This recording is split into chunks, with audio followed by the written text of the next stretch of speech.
Jonathan Roumie didn't raise his voice. He didn't argue. He didn't accuse. He simply looked at Jen Hatmaker and spoke labbing is a quiet words. What happened next shocked everyone in the room. The laughter stopped.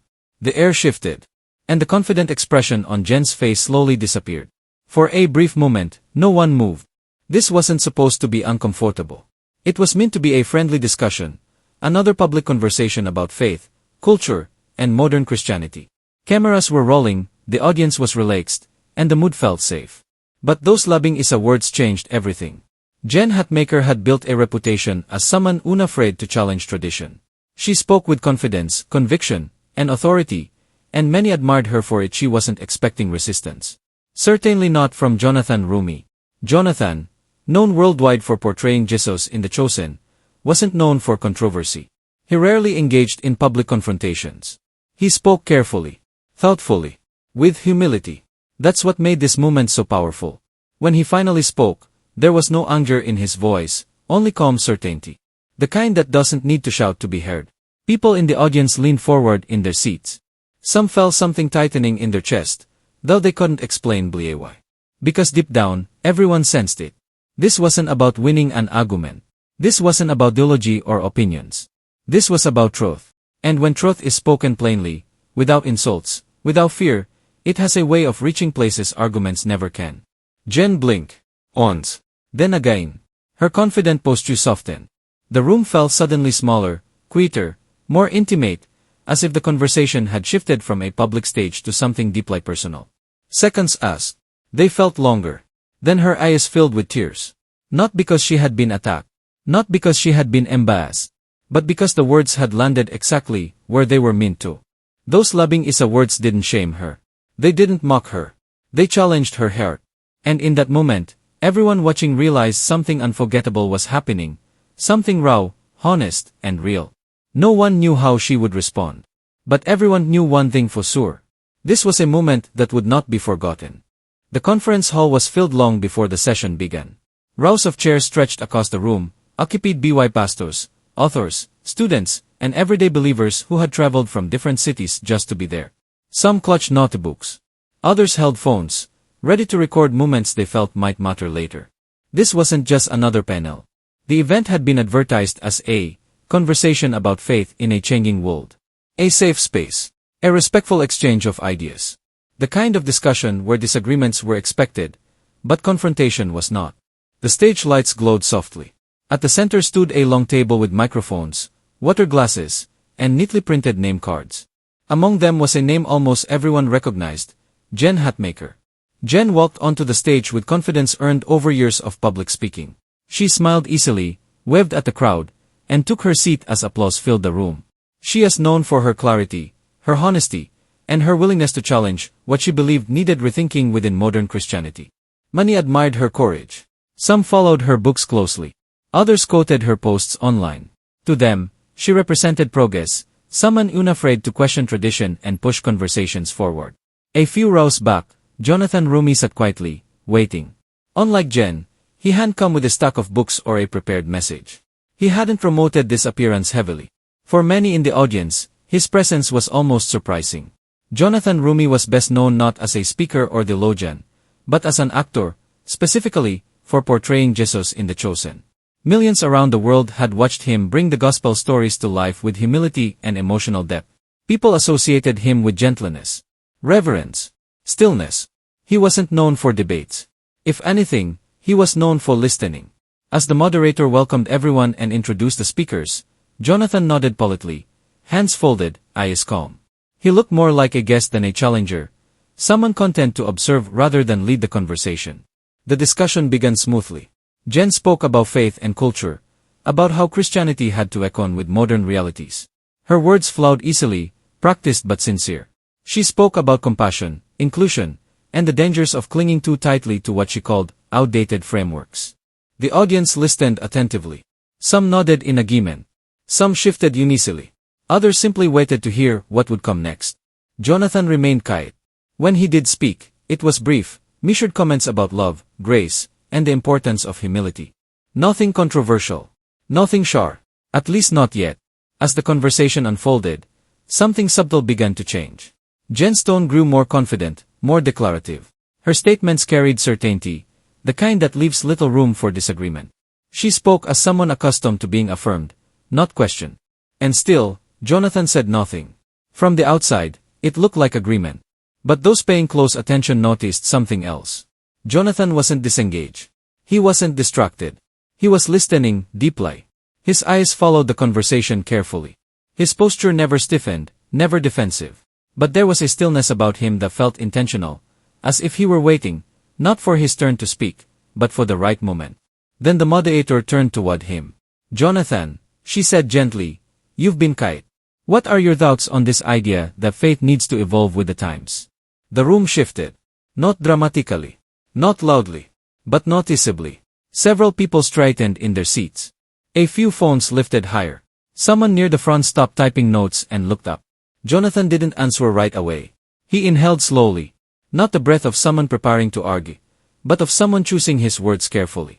Jen smiled, confident and relaxed, expecting a thoughtful but agreeable response. After all, Jonathan had been respectful throughout the discussion. No one expected resistance. No one expected challenge. Least of all her. The lights remained steady. The room was silent now, not awkwardly, but expectantly. Jonathan finally lifted his gaze.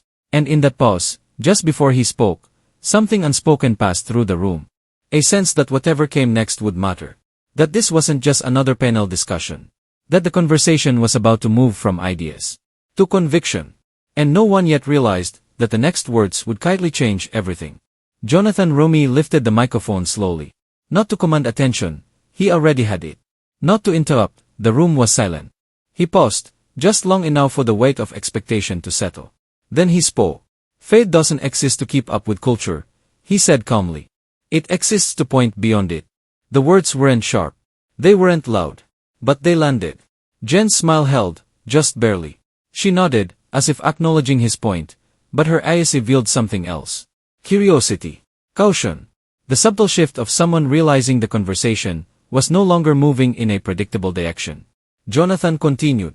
When faith becomes something we reshape to fit ourselves, he said, we risk turning God into a reflection of our preferences instead of allowing Him to transform us.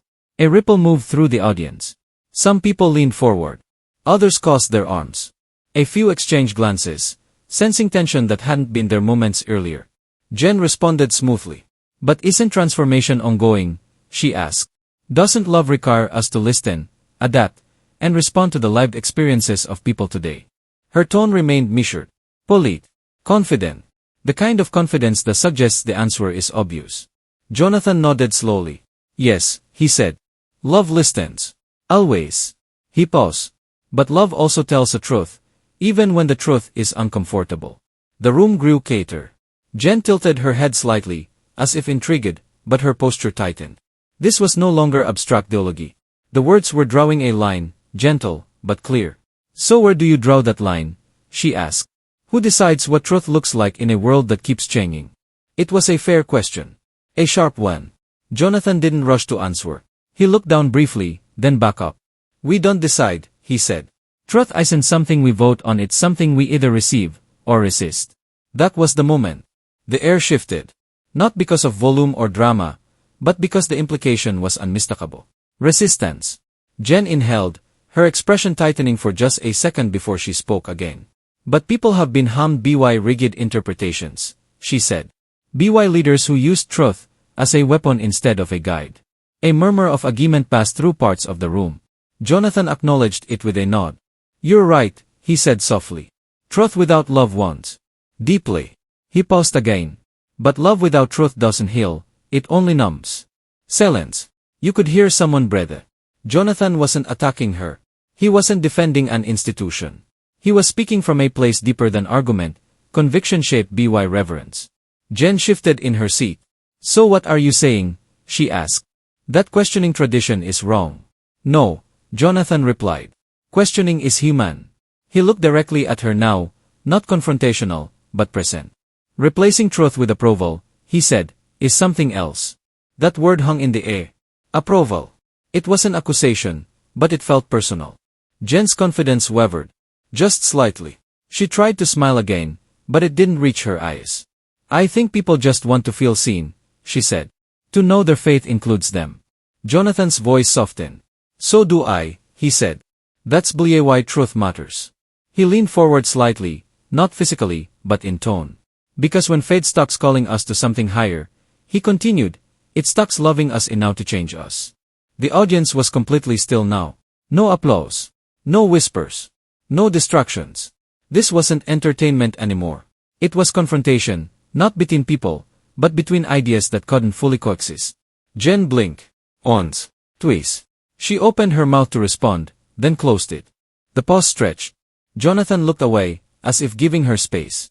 Not pressing. Not pushing. And in that space, something unexpected happened. The conflict stopped being public. And became personal. Not because Jonathan forced it there, but because truth, when spoken calmly and clearly, has a way of finding the heart whether we invite it or not. Jen lowered her eyes. For the first time since the discussion began, she didn't speak immediately. And the audience knew. This was no longer about winning a conversation. This was about what happens when conviction meets compassion, and neither backs down. And then, finally, Jonathan spoke the words that would change everything. The silence didn't break right away. It lingered, heavy, unmistakable, the kind that presses against your chest and forces you to feel what words have stirred. No one reached for water. No one shifted in their seat. Even the cameras seemed to move more slowly, as if unsure how to capture what was happening. Jen Hatmaker stared at the table in front of her. Just moments earlier, she had spoken with certainty, her voice steady, her posture confident. Now her shoulders had softened, her hands resting still, fingers loosely interlaced as if grounding herself. Roumie said nothing. He didn't rush to fill the silence. He didn't clarify. He didn't defend what he'd said. He simply waited. That, more than anything, unsettled the room. Because the absence of argument made it clear, this wasn't a performance. This wasn't about landing a point or earning applause. Jonathan had spoken what he believed to be true. And now he was leaving space for it to be received or not. Jen took a slow breath. Her lips parted, then closed again. She blinked, once, then twice, and for the first time, her eyes glistened under the stage lights. The audience noticed. A woman in the front row lowered her phone, suddenly unsure whether recording felt appropriate anymore. A man a few seats back leaned forward, elbows on knees, his expression serious. This wasn't the reaction anyone had expected. Jen had faced disagreement before. She had debated critics, responded to controversy, stood firm under public pressure. Tears were not part of her public image. Yet here they were, uninvited, undeniable. She lifted her gaze slowly, meeting Jonathan's eyes for just a moment. There was no triumph in his expression. No satisfaction. Only concern. That look, kite, compassionate, seemed to undo whatever defenses she had left. Her voice came out softer than before. I hear what you're saying, she began, then stopped. The words faltered. She swallowed and tried again. Her voice cracked. I've spent so much time trying to make faith accessible. Trying to make sure no one feels pushed away. No one interrupted her. Not the moderator. Not Jonathan. Not the audience. Jonathan nodded gently, encouraging her to continue without demanding it. I never wanted to lose what matters, she said, blinking back tears. But sometimes I wonder if I've been afraid. Afraid. The word landed harder than any argument. Afraid of being misunderstood. Afraid of being rejected. Afraid of standing firm when standing firm cost something. Jonathan leaned forward slightly, resting his hands together, his voice barely above a calm murmur. Fear is human, he said. Even the disciples struggled with it. That was all. No correction. No rebuke. Just understanding. Jen let out a breath she seemed to have been holding for a long time. One tear slipped free, tracing a path down her cheek.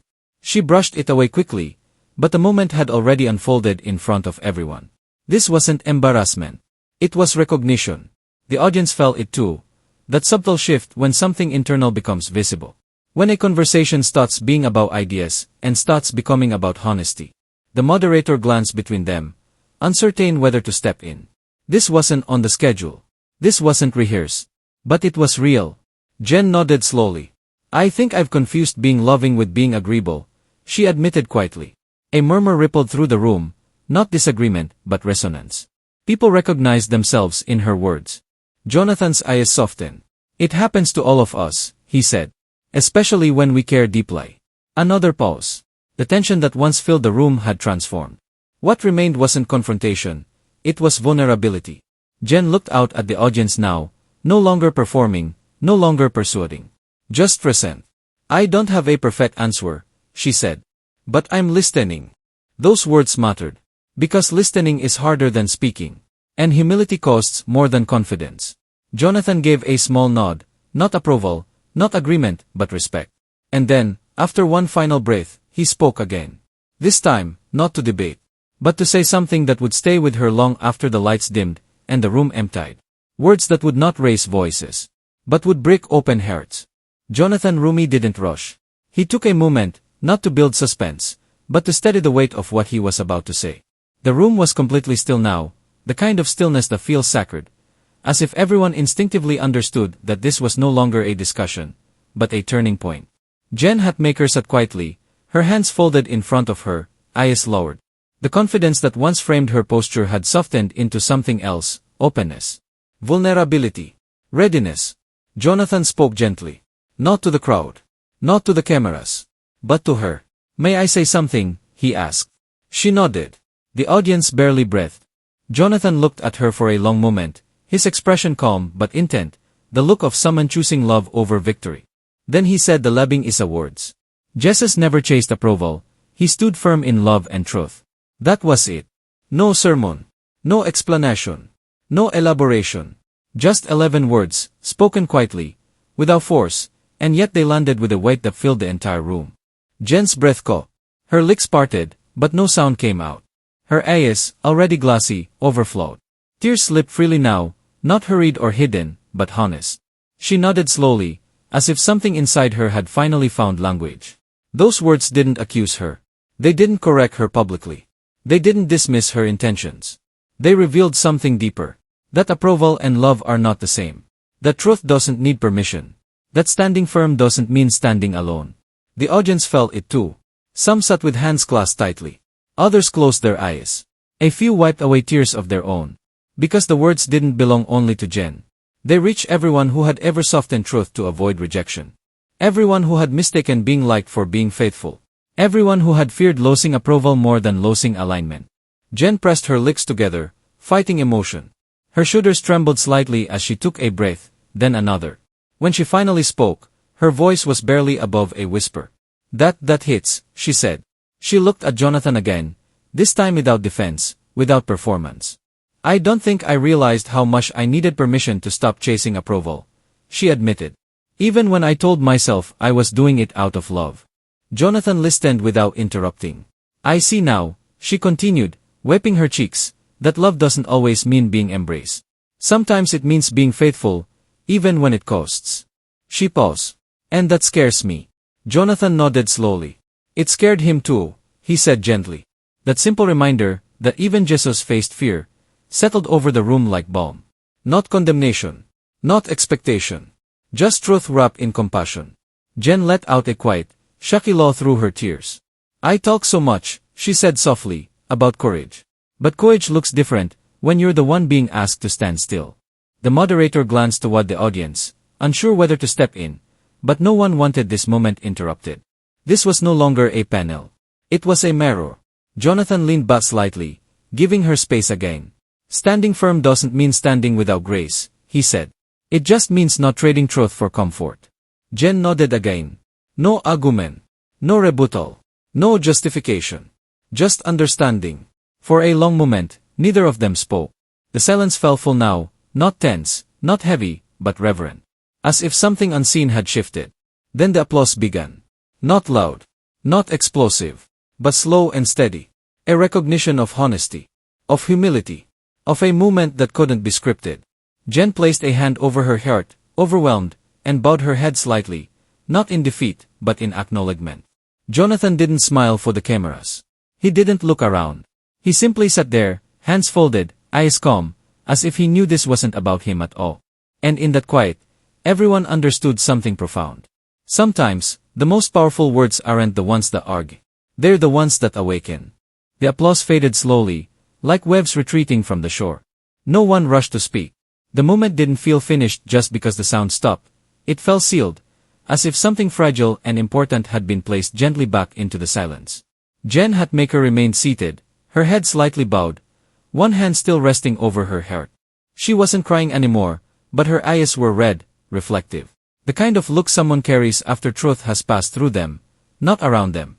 Jonathan Roumie sat quietly beside her. He didn't lean into the moment. He didn't offer a closing statement. He didn't claim insight or authority. He simply remained present. The moderator finally spoke, her voice softer than before. "Thank you," she said, carefully. I think we all witnessed something meaningful." Jen lifted her head and nodded. "Yes," she said. "We did." She took a breath, steadying herself. "I want to say something," she added, glancing briefly at Jonathan before turning to the audience. "Not as a teacher. Not as a leader. Just as a person." The room leaned in again. "I've spent years talking about faith publicly," she said. "Writing. Speaking. Defending positions. And somewhere along the way, I think I convinced myself that being loving meant being acceptable." She paused, choosing her words carefully now. "But love that never challenges us," she continued, "isn't love, it's comfort. And comfort doesn't transform anyone." A few people nodded quietly. Jonathan didn't react outwardly, but there was a subtle shift in his posture, not pride, but gratitude. This wasn't about agreement. It was about honesty. Jen went on. "I don't regret asking hard questions," she said. "But I do regret moments when fear guided the answers. Fear. Not malice. Not rebellion. Fear. That doesn't make me a villain," she said softly. "It makes me human." The audience seemed to exhale together. Jonathan finally spoke again, his voice steady and gentle. "And being human," he said, "is exactly why gaze exists." Jen looked at him and smiled, not confidently, not defensively, but genuinely. "Thank you," she said, "for saying what needed to be said without trying to win." Jonathan inclined his head slightly. "Thank you for listening," he replied. The moderator closed the session soon after, sensing instinctively that no scheduled discussion could follow what had just occurred. People stood slowly, conversations muted, reflective. This wasn't the kind of moment people rushed to analyze. It was the kind they carried quietly. Backstage, away from the lights and microphones, Jonathan and Jen crossed paths again. No cameras. No audience. Just two people. Jen stopped him before he could pass. "I hope you know," she said. Those words weren't easy to hear. But they were kind. Jonathan met her eyes. "Truth spoken without love becomes a weapon," he said. "And love without truth becomes a lie. I never want to do either." She nodded. "I think I've been afraid of being misunderstood," she admitted. "So was he," Jonathan replied simply. That was enough. They didn't linger. They didn't dramatize the exchange. They went their separate ways, both changed in ways that wouldn't be obvious immediately, but would matter over time. Later that evening, clips of the conversation began circulating online. Some praised Jonathan's composure. Some debated Jen's vulnerability. Some argued theology. But beneath the noise, something deeper resonated. People weren't sharing the clip because of controversy. They were sharing it because they recognized themselves. In the fear of standing firm. In the desire to be liked. In the tension between compassion and conviction. Messages poured in from viewers. "I didn't realize how much I needed to hear that. I've been choosing approval over obedience. This reminded me why truth still matters." The conversation extended far beyond that room. And quietly, without announcements or public statements, something shifted. Not just in one person, but in everyone willing to listen. Because resolution doesn't always look like agreement. Sometimes, it looks like humility. Sometimes, it looks like silence. And sometimes, it looks like walking away changed, not because someone lost, but because truth was honored. Long after the lights dimmed and the chairs were stacked away, the moment still lingered. Not because it was dramatic. Not because it went viral. But because it was honest. What happened on that stage wasn't about winning an argument or proving a point. It wasn't about sides, labels, or who was right. It was about something far more uncomfortable, and far more necessary. It was about truth spoken with love. In a world that rewards applause, approval has become currency. We measure success by likes, affirmation, and agreement. We learn quickly what to say, and what not to say, if we want to be accepted. And slowly, almost without noticing, many of us begin to trade conviction for comfort. We soften words. We blur lines. We convince ourselves that silence is kindness. But silence, when truth is needed, isn't always loving. What made Jonathan Roumie's words powerful wasn't their boldness, it was their restraint. He didn't raise his voice. He didn't shame or accuse. He didn't posture himself as superior. He simply reminded everyone of something timeless. That love does not require approval. That truth does not need permission. That faith loses its meaning when it bends only to be embraced. And what made Jen Hatmaker's response meaningful wasn't her tears, it was her humility. She didn't deflect. She didn't argue. She didn't protect her image. She listened. Listening is hard. Listening costs something. Listening means admitting that we might not have everything figured out. And that is where growth begins. This moment resonated so deeply because it reflected a struggle many people carry quietly, especially those who lead, teach, or speak publicly. The tension between wanting to love people well and fearing what it might cost to stand firm. But real love has never been about ease. Love challenges. Love risks misunderstanding. Love stands steady when walking away would be simpler. Jesus didn't chase crowds by changing truth to fit the moment. He loved relentlessly and stood firmly, even when it led to rejection. That doesn't mean truth should be harsh. And it doesn't mean compassion should be weak. It means they were always meant to walk together. Truth without love becomes cruelty. Love without truth becomes deception. And when those two are separated, everyone loses. What happened on the stage wasn't a public correction.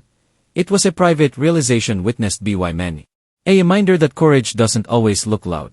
Sometimes, courage looks like pausing. Sometimes, it looks like choosing honesty over applause. Sometimes, it looks like allowing yourself to be changed. The lesson isn't about Jonathan. It isn't about Jen. It's about us. About the moments we stay quiet because speaking feels risky. About the times we reshape beliefs so they won't cost us relationships. About the fear that if we stand firm, we'll stand alone. But the truth is this. Standing firm doesn't mean standing without love. And standing in love doesn't mean standing without truth. Real faith isn't measured by how many agree with us. It's measured by how faithfully we live what we claim to believe. So before we speak, or stay silent, we should ask ourselves. Am I choosing love, or approval? Am I standing in truth, or hiding behind comfort? Because one day, the applause fades. The opinions move on. And all that remains is who we were when it mattered. If this story moved you, let it do more than inspire you. Let it challenge you. Type truth in the comments if you believe honesty and love must walk together. Type courage if you're choosing conviction over comfort. And tell me where you're watching from, because voices willing to stand with humility deserve to be heard. True strength is quiet. True love is brave. And truth, when spoken with grace, still has a power to change hearts.